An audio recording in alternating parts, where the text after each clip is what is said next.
This is one of those stories where you have to see it to believe it. You have to truly see it to believe it, that we've gotten to this point in our society where something like this can happen. And recently, I was chastised on Twitter because I went on Jimmy Dore's show, and people don't like Jimmy. And, because I went on there to, use it as a platform to, get my views and my word out there. I'm getting chastised for that. And we got chastised for, laughing at the clip of Ilhan Omar getting questioned. I think it was by Mehdi Hassan on what the hell what type of ass they made of Ron Klain, who's the chief of staff of Joe Biden. And she didn't have an answer for that. So she filibustered like politicians do when they don't have a good answer that they know people they have an answer, but it's one that they know people won't want to hear. And so she filibustered the answer and never answered the question because they didn't make any ask. They didn't ask anything of Ron Klain. And so that's how we know that they're probably not going to be asking much or withholding their vote or forcing a vote, forcing anything, truly progressive, big ticket progressive items into this next bill, because they didn't do it last reconciliation bill. They just had a meeting with Ron Klain. They didn't make any asks of him, any asks that are, going to actually have leverage behind them. And so we were laughing about that. And so, force the vote keeps coming back up. Obviously it came back up with the minimum wage because there was a lot of people on the left, asking and pleading with, demanding, I'd say, the progressives in Congress to actually withhold their vote until the $15 minimum wage got put back in that bill. They didn't want to do that. They don't really, they kind of acknowledge that that's something that's possible. But then they end up saying, there's too much good stuff in the bill, so we're not going to do that. We're not going to take that strategy. We're not going to take that tactical approach. Well, here it is. It turns out that moderate Democrats, just like Joe Manchin and Kyrsten Sinema were doing with the last reconciliation bill, they understand force the vote very, very well. In fact, these moderate Democrats are going to force the vote. They're telling Joe Biden right now they are going to force a vote on the SALT tax deductions. Now, what is the SALT tax? Well, first off, let's read this. This is from The Hill. Growing number of House Democrats threatening to withhold support from Biden's $3 trillion infrastructure proposal over the SALT tax.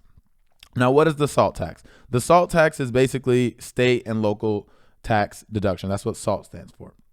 And so if you are, if you pay X amount of dollars in state and local taxes, you can, before Trump, you could have it deducted from your federal income tax. So it's essentially a way for, wealthier people who live in places like New York, New Jersey, blue states like California, these blue states that have higher taxes, state and local taxes. And so it was a way for them to lower their federal income tax.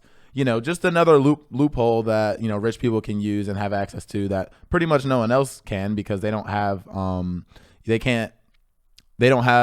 the assets that they can take that taxes off of, like property and et cetera, having multi-million-dollar homes that they have to pay property taxes on and local taxes on their property and et cetera, et cetera. So this really is something that only affects people that have a lot of money and have those assets.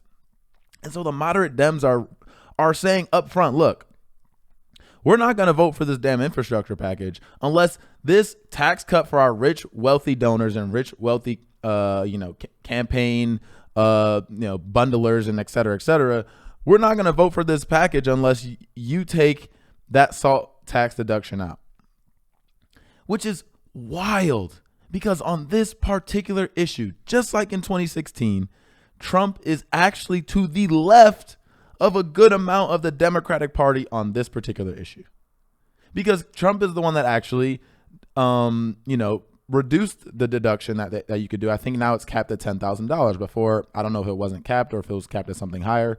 But he reduced that cap. So a lot of people in blue states were angry. In fact, I'm pretty sure Nancy Pelosi tried to get the SALT tax deductions reinstated in the last reconciliation bill.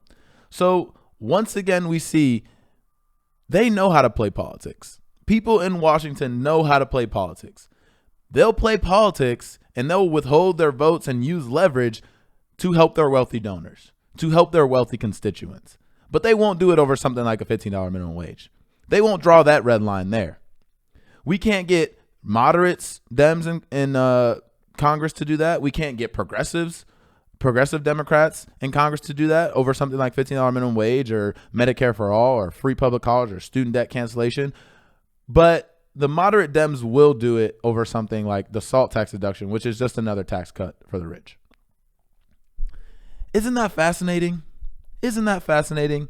And so if they're willing to play hardball and they're willing to hold up much, much, much needed infrastructure spending, which, is going to go to help fix, lead pipes that are giving people water with lead in it, water with all type of chemicals in it, fix homes, fix roads, just much, much needed infrastructure. Our infrastructure has a grade of I think D-, or is it C- or C+, something like that, something bad. So they're willing to withhold their vote for this bill, something that's much, much needed around the country, until and unless they get rid of this SALT tax deduction, which is just a tax cut for the rich.